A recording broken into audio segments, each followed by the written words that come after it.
अपने आप दोनों दिक्कत नहीं है। आज हम इसमें देखेंगे डीएनए के बारे में। इसका डीएनए नाम क्यों पड़ा था, पिछले वीडियो में हम आपको इसको बता दिए थे पूरा डिटेल से। आप पिछले वीडियो में जाकर उसको देख सकते हैं।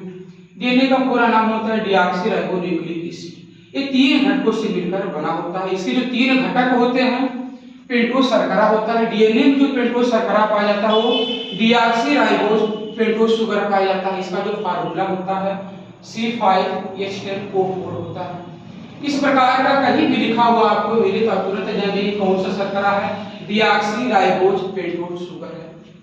इसका जो दूसरा घटक होता है वो नाइट्रोजनिक क्षारक का होता है।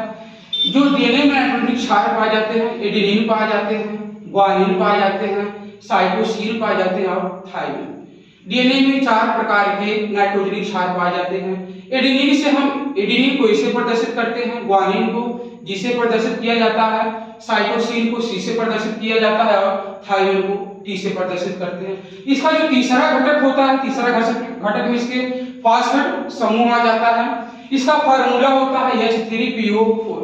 इसकी संरचना और इसकी पूरी कंप्लीट संरचना, तीनों घटकों की संरचना पिछले वीडियो में आपको बता दिए थे।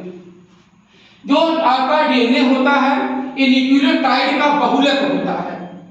और जब न्यूक्लियोटाइड हम पढ़ते थे इसके पहले हमारे पास एक शब्द और आ जाता है न्यूक्लियोसाइड। तो हम सबसे पहले न्यूक्लियोसाइड को देख लेते हैं। न्यूक्लियोसाइड क्या होता है?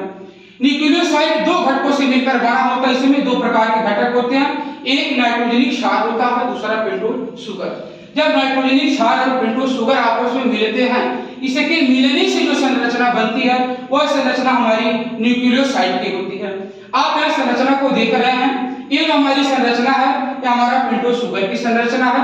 साइड में यहाँ हमने इसको जोड़ दिया है नाइट्रोजनिक क्षार को। यह नाइट्रोजनिक क्षार जो पेंटोज शुगर से यहाँ जुड़ेगा, ये एडेनिन हो सकता है, ग्वानिन हो सकता है, साइटोसिन हो सकता है, थाइमिन हो सकता है। चारों में से कोई भी नाइट्रोजनिक क्षार यहाँ जुड़ सकता है।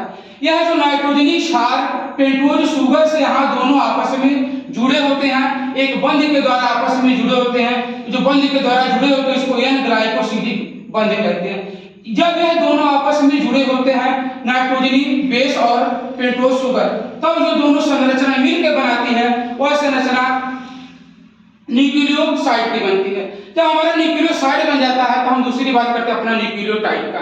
न्यूक्लियोटाइड की जो संरचना होती है ये 3 घटकों से मिलकर बना होता है, पेंटोज शुगर से, नाइट्रोजनिक क्षार से और फास्फेट ग्रुप से। जब पेंटोज शुगर, नाइट्रोजनिक क्षार और फास्फेट ग्रुप तीनों आपस में मिल जाते हैं तब जो संरचना बनती है वो न्यूक्लियोटाइड की बनती है। जब ये तीनों आपस में मिल जाएंगे तब जो संरचना बनती है वो एक न्यूक्लियोटाइड की संरचना बनती है। इसमें हम देखेंगे संरचना हमने यहाँ इसको बना रखा है, ये हमारा जो है पेंटोज शुगर का है। यहाँ आप इसको यही देख लिए हैं, इसको एन ग्लाइकोसिडिक बंध के द्वारा यहाँ क्षार जुड़े हुए हैं जो नाइट्रोजनिक क्षार से जुड़ते हैं। यह नाइट्रोजनिक क्षार हमने यहाँ भी दर्शा दिया है, एडेनिन हो सकता है, ग्वानिन हो सकता है, साइटोसिन हो सकता है और थाइमिन हो सकता है। कोई भी यहाँ जुड़ सकता है, तीनों चारों में से कोई भी यहाँ जुड़ सकता है। जो यह इससे जुड़ेगा, पेंटोज शुगर से जो भी यहाँ जुड़ने का काम करेगा, नाइट्रोजनिक क्षार जो भी जुड़ेगा वह कार्बन के पहले स्थान से, जो आपका पेंटोज शुगर है उसके कार्बन के पहले स्थान से एन ग्लाइकोसिडिक बंध के द्वारा जुड़ता है। इसमें हम बात करेंगे फास्फेट ग्रुप का। हमेशा पेंटोज शुगर में फास्फेट ग्रुप 5वें स्थान से जुड़ता है। इसके 5वें स्थान पे हम देखेंगे CH2OH होता है। और इसकी जो संरचना हमने पिछले वीडियो में बना दिया, ये यहाँ दोनों आपस में मिल जाते हैं। ये आपस में यहाँ मिलने के नाते H2O हो जाता है जो जल हो जाता है और इसका विलय हो जाता है। यह जब दोनों आपस में जुड़ते हैं, फास्फेट ग्रुप और पेंटोज शुगर आपस में जुड़ते हैं, वहां भी आपका एक बंध बनता है। वह जो बंध होता है वो फास्फोएस्टर बंध कहलाता है। तो यहाँ आप देख लेंगे जब भी पेंटोज शुगर से नाइट्रोजनिक क्षार जुड़ेगा वो एन ग्लाइकोसिडिक बंध के द्वारा जुड़ेगा। दूसरे साइड में कार्बन के 5वें स्थान से जब भी फास्फोरिक ग्रुप जुड़ेगा, 5वें स्थान से जुड़ेगा, वह फास्फोएस्टर बंध के द्वारा जुड़ेगा। इसको जोड़ेंगे, यहाँ इसको देख लेंगे, यहाँ से निकल जाता है, जल हो जाता है, हट जाता है। अब इसका जो पूर्ण संरचना बनती है हमने आपको दर्शा दिया है। यहाँ आपका हो जाता है नाइट्रोजनिक क्षार, हम एडेनिन यहाँ लिख दे रहे हैं। यहाँ कार्बन के पहले स्थान से जुड़ गया है, ए यहाँ 5वें स्थान से जुड़ा हुआ है, कार्बन के 5वें स्थान से। ये जो कंप्लीट संरचना आपकी बन के आई है ये एक न्यूक्लियोटाइड की संरचना। ऐसे बहुत सारे मिलकर हमारा डीएनए बनता है। डीएनए की जो लंबाई होती है वो 2.2 2.2 मीटर लंबा होता है डीएनए।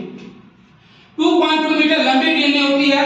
ऐसे कई न्यूक्लियोटाइड जब मिलते हैं तब जाके 2.2 मीटर की संरचना जब बनती है तब एक डीएनए आपका कंप्लीट होता है।